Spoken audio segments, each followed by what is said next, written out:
Alright, today we'll be going through a Linux install again. This time we'll be installing the Proxmox virtualization environment. Now, of course, you can go to the Proxmox website and simply download the Proxmox installer and install that way. But the system that we're setting up here is a little bit different. I'm a lot more familiar with LVM and the MD80M RAID drivers in Linux. So those aren't supported with the native installer of Proxmox. So we'll be using an alternative install. This time we'll actually be installing the Debian 9.5 64-bit. We'll be using the net install CD, just like we did in the other demonstration, to install a base install of Debian. And then on top of that, we'll be installing the Proxmox virtualization environment. The advantage of doing it this way is this allows us to go ahead and configure the RAID devices and configure LVM the way we are familiar with, and then we can just install the Proxmox environment on top of that. So let's go ahead and get started. I got it. I've already booted the system to the graphical installer. This is the Debian 9.5 net install CD here on this system, and I've configured the system similar to the other systems, but this time with 6 hard drives. We have 2 smaller drives that will simulate the solid-state drives that you would put in a hybrid system, and then 4 larger drives. You could have any number of drives, but this is typically the way I like to set up my Proxmox environments, with a couple of solid-state drives and then 4 or more conventional drives. Obviously, if you have unlimited resources, you could do all solid-state drives, but when you're on a budget and you need a lot of storage, it tends to make more sense to do a combination of solid-state and conventional drives. And we'll see as we go through this tutorial some of the methods to going ahead and setting up kind of a hybrid system so that you get performance similar to solid-state drives and storage capacity along the lines of your conventional drives. So we'll go ahead and go through this installer pretty much like normal. Go ahead and take the graphical install. Alright, we'll go ahead and accept the default options. Go ahead and click on through this. And we'll go ahead and set up the network. Continue.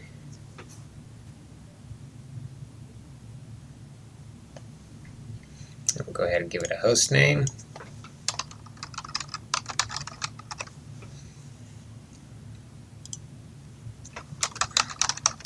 And a domain name.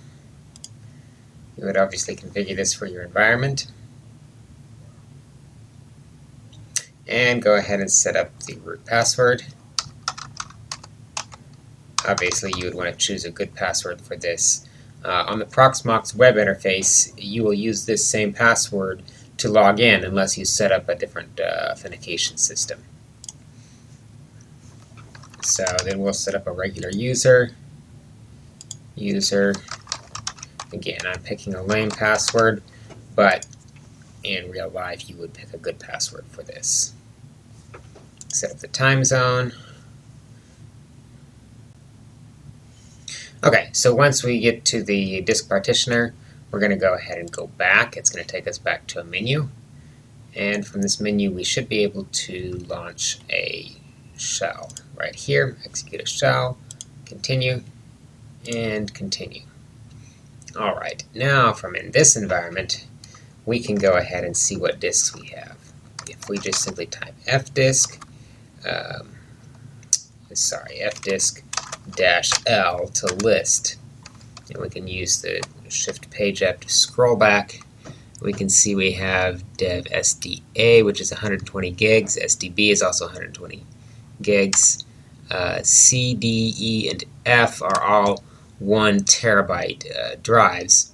So we'll go ahead and in this case we'll actually only be partitioning SDA and SDB because we can create RAID devices out of the others directly.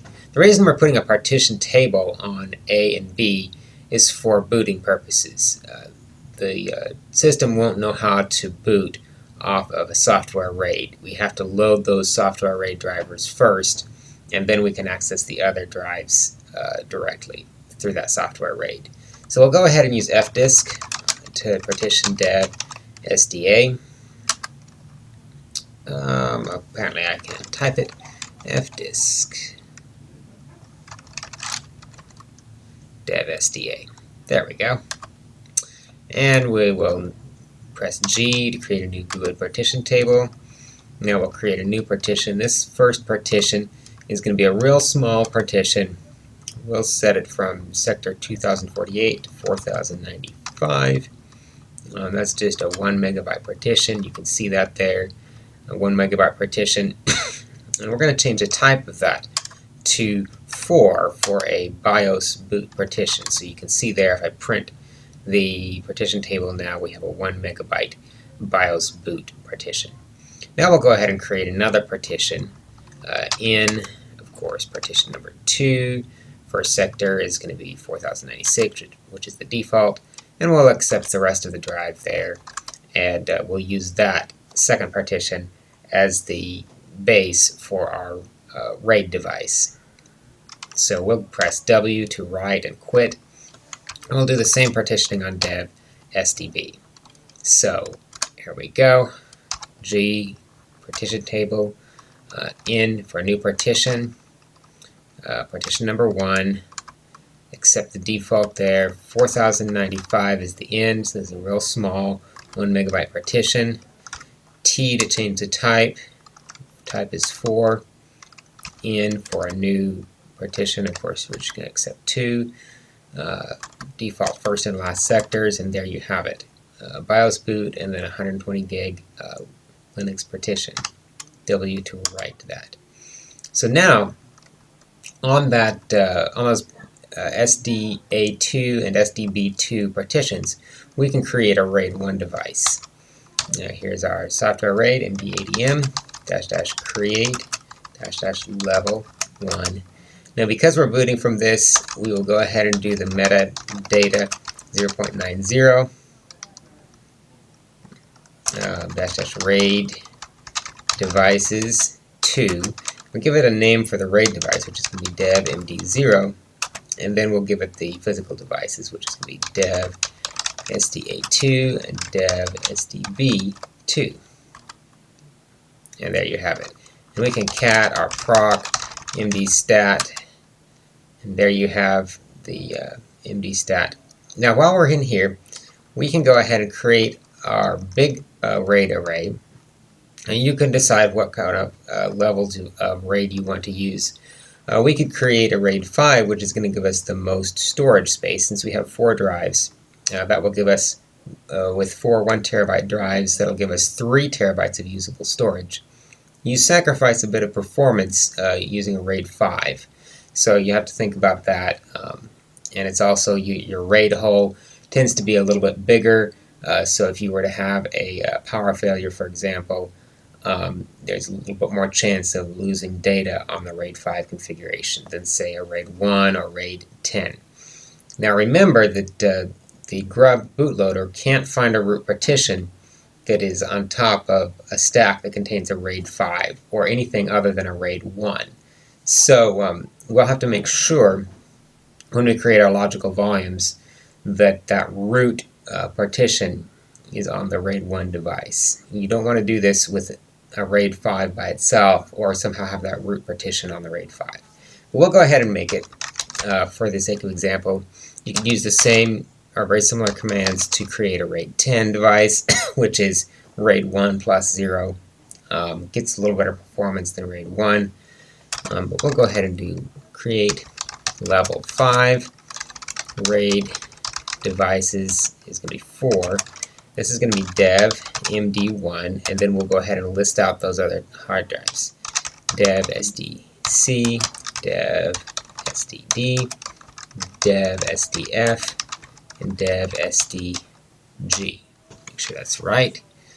So we've got mdadm create level 5, RAID devices 4, dev md1.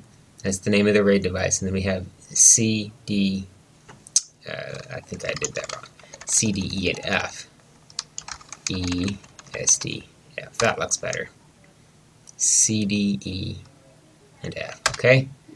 And there it goes. And it started, and you can see that if we cat proc md stat, there it is. And you can see that that's there, and that is syncing up already. So now that we have that, we're going to go ahead and create our actual volume groups. We'll go ahead and pv create and dev md0. Same way, pv create dev md1.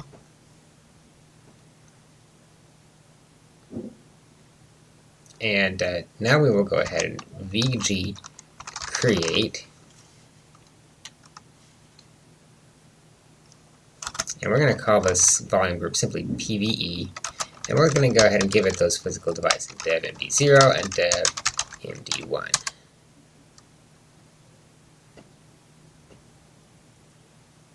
And now I can actually vg display, and you can see there we have a 3.12 terabyte volume group. Now we can create logical volumes, and we'll just go ahead and give that the lv create, and then we'll give it the name of the volume group, which is PVE. The name of this particular logical volume, we want to call it root.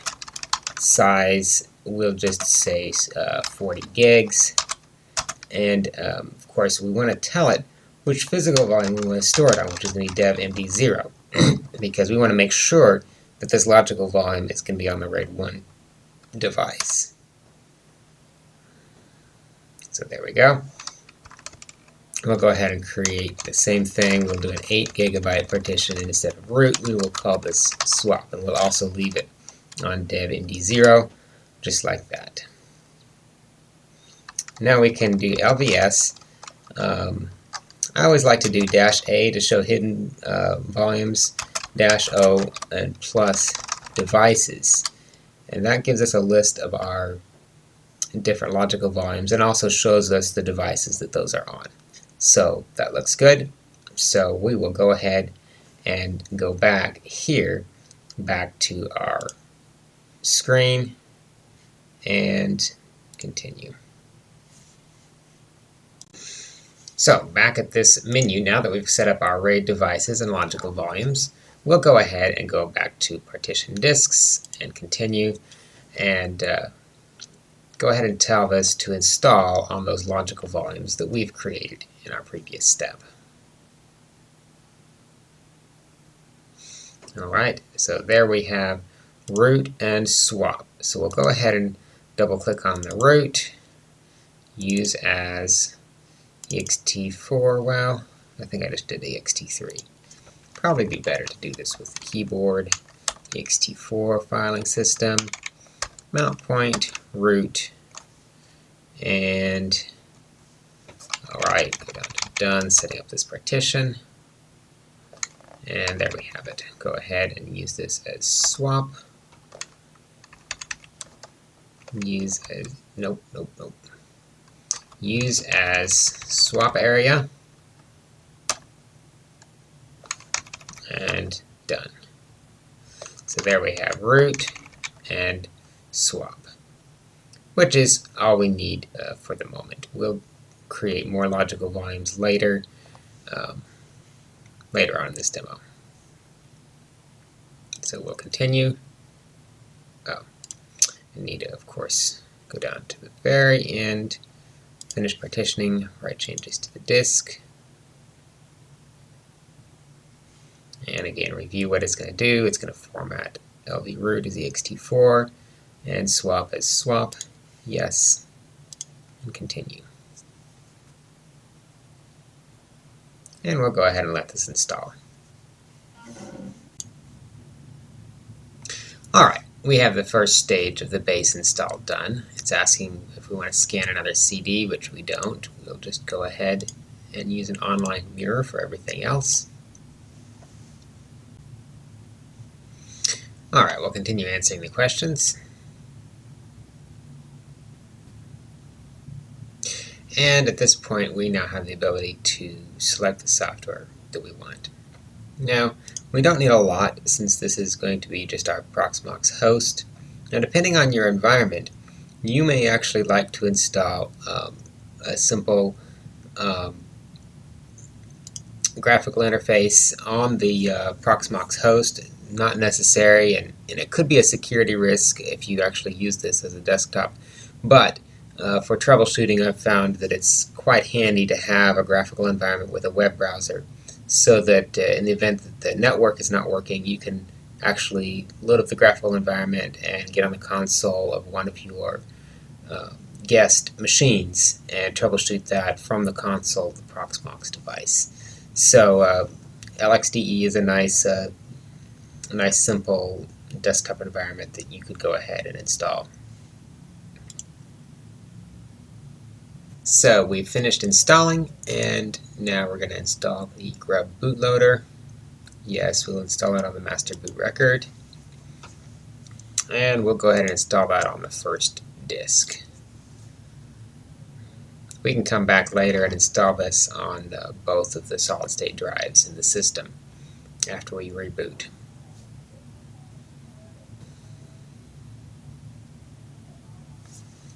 And we'll go ahead and reboot.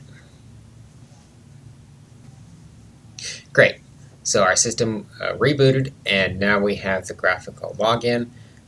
This is kind of handy to have a graphical environment on your Proxmox system, as you'll see in a minute. Again, it's not necessary.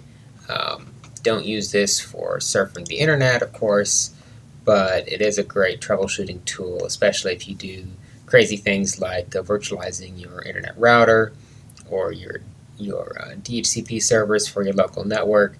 It can get to be difficult to troubleshoot if your network goes down and your router is virtualized.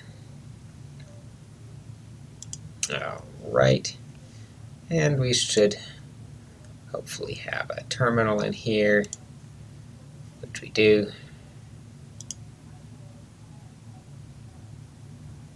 Zoom that in a little bit. Zoom it in just a little bit more. There, I think we can see that pretty well. Let's see if we've installed a web browser. Yeah, we did. So that will be handy as we go along.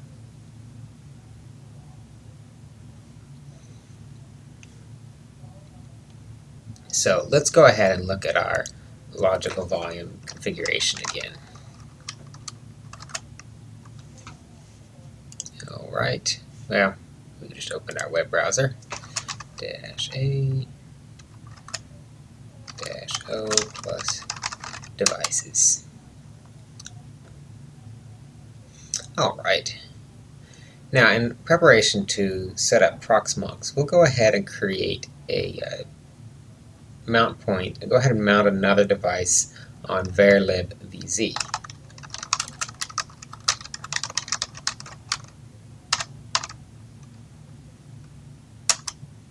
Right, and we'll go ahead and create a little logical volume for there. That's going to be the local storage for our Proxmox system. lv create. Now, if you did not set up all of your RAID devices during the installation, this would be a good time to go ahead and set up the rest of your RAID devices for your larger disks. As you can see, if we look at the procmd stat, we've got 2 RAID devices. Now, I am running degraded at the moment. Not recommended in production, obviously, but because of the virtualization, it worked better to run in that mode. But you can see we've got the 2 devices, 2 RAID devices there, devmd0 and devmd1, and those are both members of our volume group.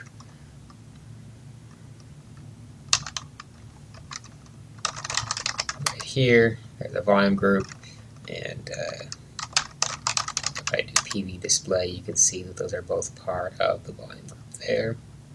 So anyhow, we'll go ahead and create a logical volume, put it in the PVE volume group, dash name data dash size, and we'll go say 100 gigs. And we'll make sure that that gets put on dev MD1, which is our larger physical volume. And there we go. Now we can go ahead and format that in kfs.ext4 dev mapper pve-data. And so we'll go ahead and put an ext4 file system on it.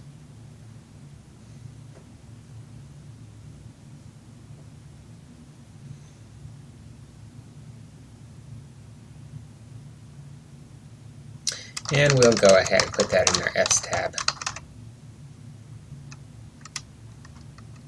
to mount that on varlib VZ. So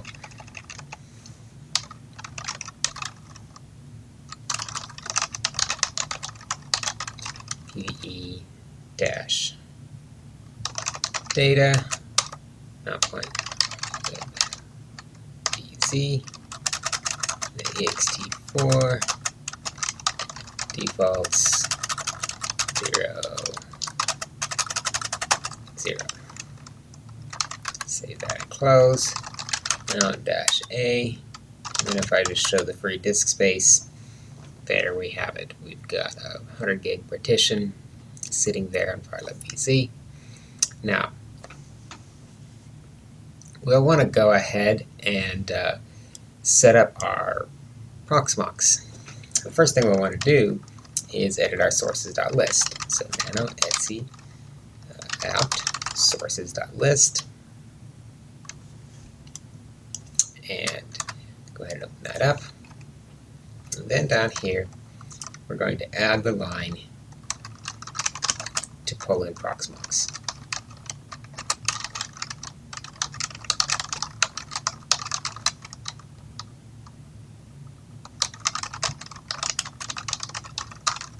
Of course, you could use SSH to remote into this machine and copy paste. Might be a little bit easier. Even since we have a graphical environment, you might be able to pull this up through your browser and copy paste that way.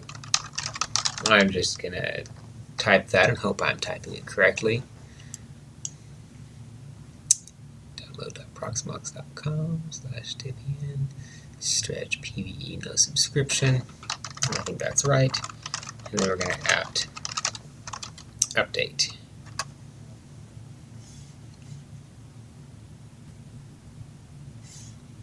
Okay, so obviously we don't have the key for the Proxmox repositories. So we'll go ahead and import that now.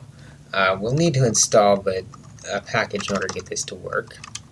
I have to install lvmcache.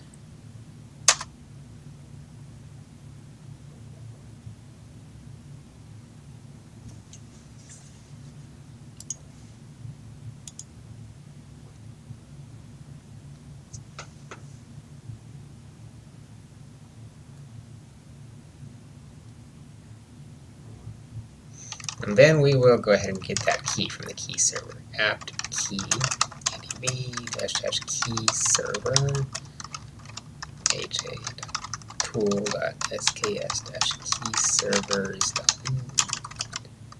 servers.net -- receive keys. And now we'll just go ahead and copy and paste this key, since we do have the graphical environment. That's one advantage.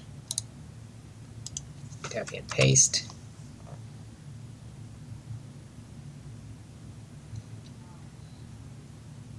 There it is, brought in the key. Now we'll apt update again.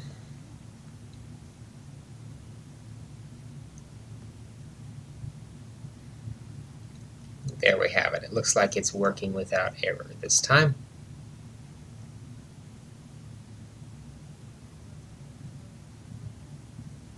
Now we'll go ahead and apt dist upgrade to go ahead and pull in any new packages that are replaced through the Proxmox from our standard Debian.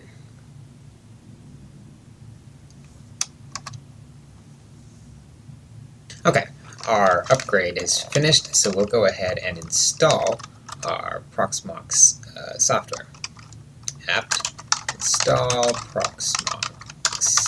VE. And we'll go ahead and install a couple other things that we'll need down the line here. And that would be the Open vSwitch and if enslave. We use those at the health department. The Open vSwitch gives you a lot more flexibility in setting up your interfaces with VLANs, and the if enslave allows you to also bond multiple interfaces together into a bonded interface. So really helpful there. So we'll go ahead and install those.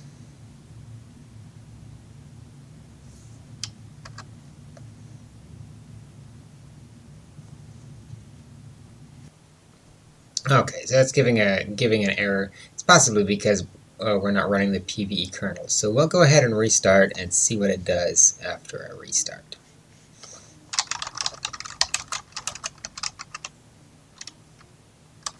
So now we've rebooted and we should be running the actual Proxmox kernel. So we'll log in again and see what it looks like.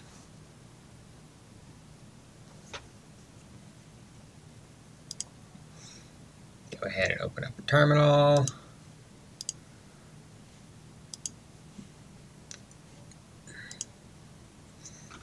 And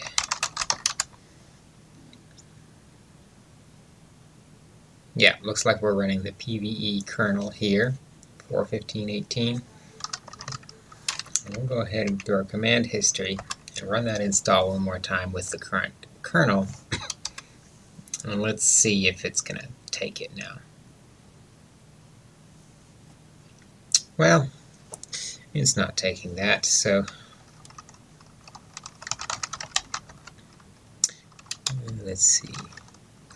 systemctl status ve stat_d.service.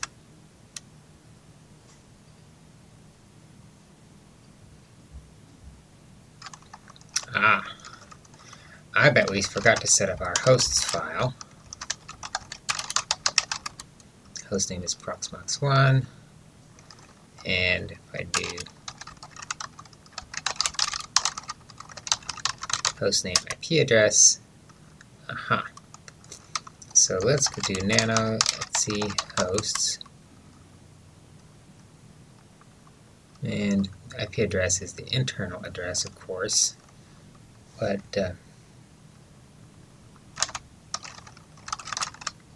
we do have an external address, 10.0.2.15. So let's go ahead and configure our network.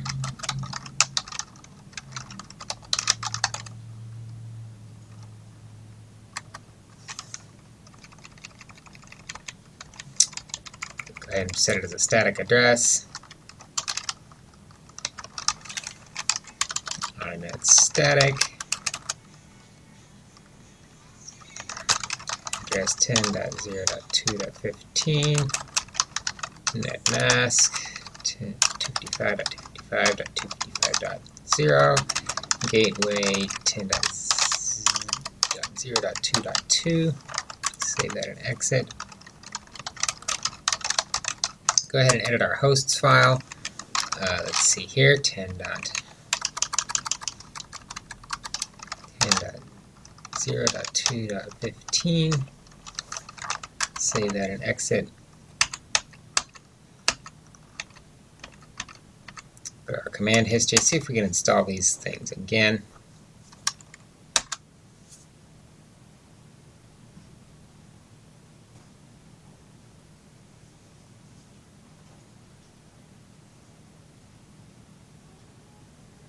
Alright, and it looks like it worked that time. So that was the problem. We just forgot to set the hosts file. That should be in the instructions.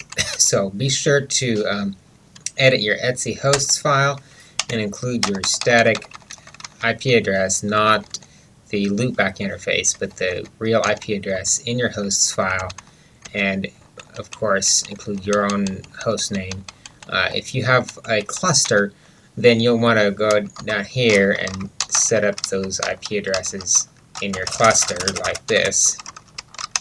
Proxmox2.lc bhd.org, Proxmox2, etc. So you would include all your other hosts in the cluster there in your hosts file. Don't try to rely on DNS for that to work, because when you're booting up, you want to be sure that you can access the other hosts in the cluster, even if DNS is not working. So there we have it, and we should be ready to go ahead, open up a web browser, and see if we can connect to our Proxmox host. Try this again.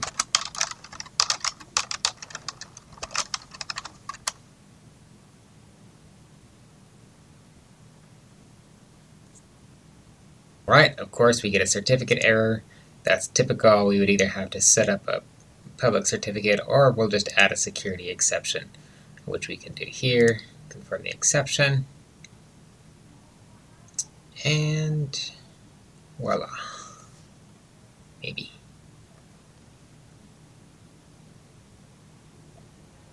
Again, this is running very slow because of the slow hardware we're running. We're running this inside a virtual environment. But there we have it. Log in.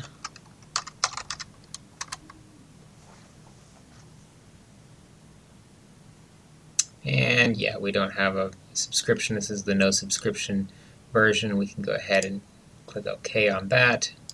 There's our host. Okay, notice here under the Proxmox 1 node, which we've just provisioned, we have the local storage. That's the varlib VZ storage that we added during the setup. Now, one thing that's going to be very helpful with the logical volumes setup is to create what's known as a thin pool. So we'll go back to the terminal. Since we're on the same system, we can use the terminal here. We could also go in here and use the terminal through the web browser. But we'll just go back to our terminal, and we'll go ahead and review our logical volume setups. So if I do LVS, you just run that like that. You can see we have root, swap, and of course data. I like to do LVS -A-O plus devices, and that gives us a better idea.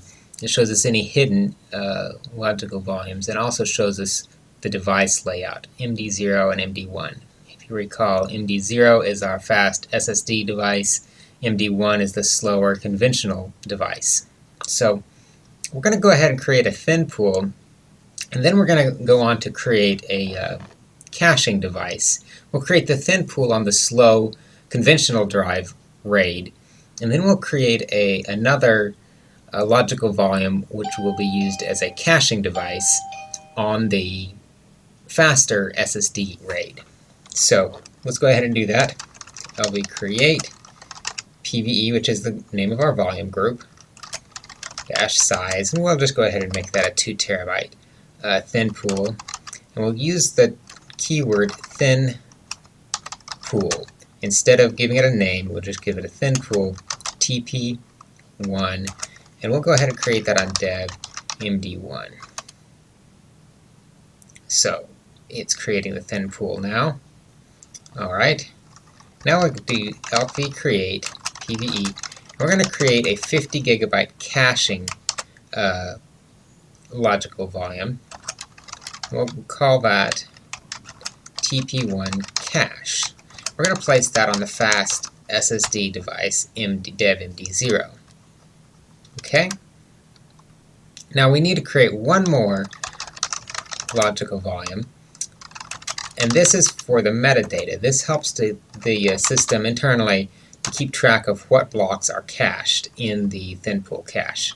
So we'll just call that TP1 cache meta, and we'll also store that on the SSD device there. Alright, now we've created those devices, but we need to actually combine the TP1 cache and the TP1 cache meta and make them into what's called a cache pool. So to do that, we'll use the lv convert. lv convert --type cache pool --pool metadata, and we'll give it the PVE/TP1 cache meta. and then the actual caching device can be PVE/TP1 cache. Did we type that right? I believe so. And of course, this is going to destroy the data on both of those volumes, which is fine. We've just created them. And yes. Okay. Now it says converted PVE/TP1 cache to a cache pool, and let's use both of those. So if we do lvs-a, you're going to see now the devices that we have. We have the TP1 cache there, and then the TP1, just like that. Now we'll go ahead and finally convert that TP1 into a cached volume with the final command lvconvert --type cache mode write back. Now I'll mention this on the write back. Using write back mode allows us to keep dirty data in the cache. That allows us to write to the underlying device at the same speed as the SSD, and then those writes will be stored in the cache and later flushed out to the origin device. This is a slightly higher risk if for some reason we were to lose the cache device, then the data in the origin would be useless. All the data that's still dirty in the cache device would be lost. However, we've mirrored those devices, so we should be pretty safe here, and we get a lot better performance by running this in write back mode. So anyway, continuing, cache pool is dev TP1 cache, and then of course the origin device is going to be dev/TP1. Make sure I typed that right. Looks right, so let's go ahead and run it. Well, what did I do? /dev. I'm not thinking right now. Let's do PVE/TP1 cache, and then of course the origin is PVE/TP1. Because we're not working on raw devices here. And of course we're going to wipe the existing data in the cache pool. That's fine, we've just created it. And there it is. And it says logical volume PVE/TP1 is now cached. So if I do LVS, it's simply going to show, as we expect for LVs, all of those other LVs that we created are hidden back under this, which you can see if you do LVS-A. Now you can see those hidden devices there in brackets. And it's actually created a few more hidden devices, such as this PM spare, which is a spare for the metadata. We can also get a little bit more information if we do -O plus devices. We can also say cache dirty blocks, which since we're not using it, we shouldn't see any dirty blocks, and also cache mode. And if we zoomed that out, we could see it a little bit better. But as you can see there, the cache mode is right back on both of those devices. So there we have a thin pool. Now we'll go ahead and switch back to our Proxmox web interface and add that in as another storage option for our virtual machines. So we'll go in here, go to add LVM thin, Proxmox 1-TP1. You can name that whatever, but that helps us to keep things straight.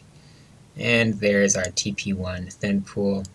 We can store both disk images and containers in there, and nodes, restrictions. Typically, since this is only accessible, any LVM is only accessible on the host node, we'll restrict that only to this node in Proxmox to avoid confusion. Go ahead and add that in there. And now you see we now have this storage option under our Proxmox. Now, another really great option, especially if you're going to have a cluster, is to go ahead and create an NFS Share. And I'll show you how to do that at this point. What we would do, again, is we would simply lv create. And we could create this inside the thin pool if we want. I won't do that at this point. We'll just create a regular logical volume. Give it a size, say another 100 gigs, dash name, and we'll just call this NFS1. And we'll go ahead and store that on debmd1. So this is just going to be a regular NFS. This is a great option for backing up. If you have multiple Proxmox nodes, you can back up guests from node 1 to node 2 and vice versa. So we've gone ahead and created that NFS logical volume, 100 gigs. And now we'll go ahead and create a filing system on that, npfs.ext for debmapper pve-nfs1. And there we've got a filing system. Wait for that to finish.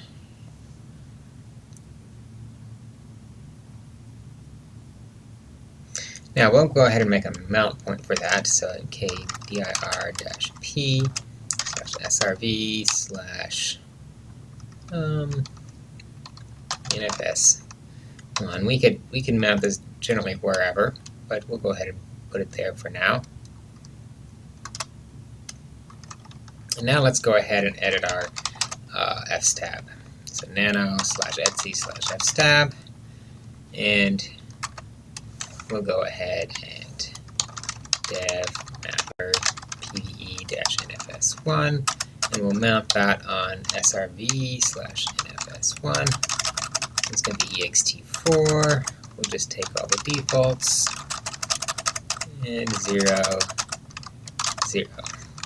Save that. Close. Mount -a.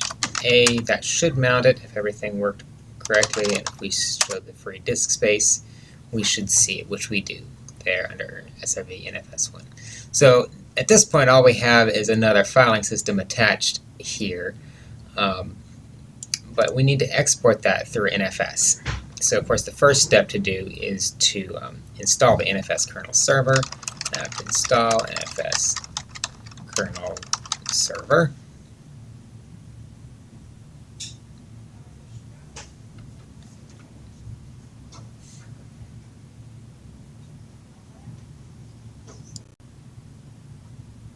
Okay, there it's installed. So now we'll go ahead and edit our exports file to actually tell the NFS server to export that particular directory. So nano etc exports, and we'll go down here to the bottom, and we'll go ahead and tell it the srv/nfs1, and we'll go ahead and export that to, and we're gonna specify which hosts we want to allow the export to. Now, assuming that this is set up on a trusted network, and we have these host names set up in our hosts file, we can go ahead and just do host-based permissions for this. There's not a lot of security on NFS, so you do want to make sure that you've got a secure area network, but it does have good performance.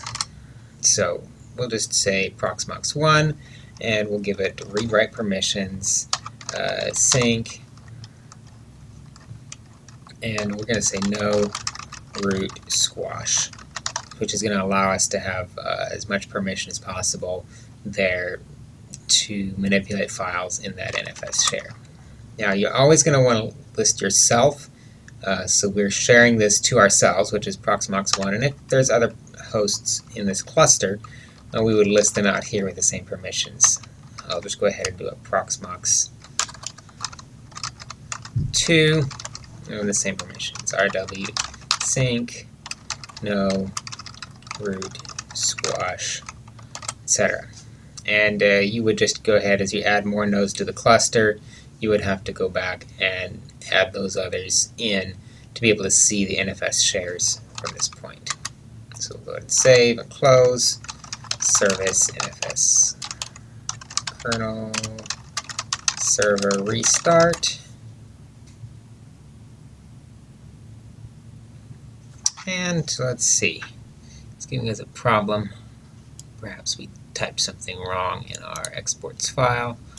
So we will go ahead and run that again. Bad option list. Okay, let's take a look at that exports file again. Oh, I shouldn't have used a comma in this. I should have used a space to separate those two. I think that's probably what the problem is. Let's go ahead and restart that again. And there, it looks like it worked. So now let's see if we can add that as another storage option in our Data Center tab. Go back to Data Center, Storage. We're going to go ahead and add, this is an NFS option, and we'll just call this NFS1. And of course, server is going to be Proxmox 1. And we'll see if it pulls that up. There it is. And we can store just about anything there. We will have no restrictions, so this will be accessible from any node. And let's say we can store maybe 10 backups of each virtual machine on here. That number there specifies when the old backups should automatically be deleted when you have recurring backups. So we'll go ahead and add that in. And there you have it.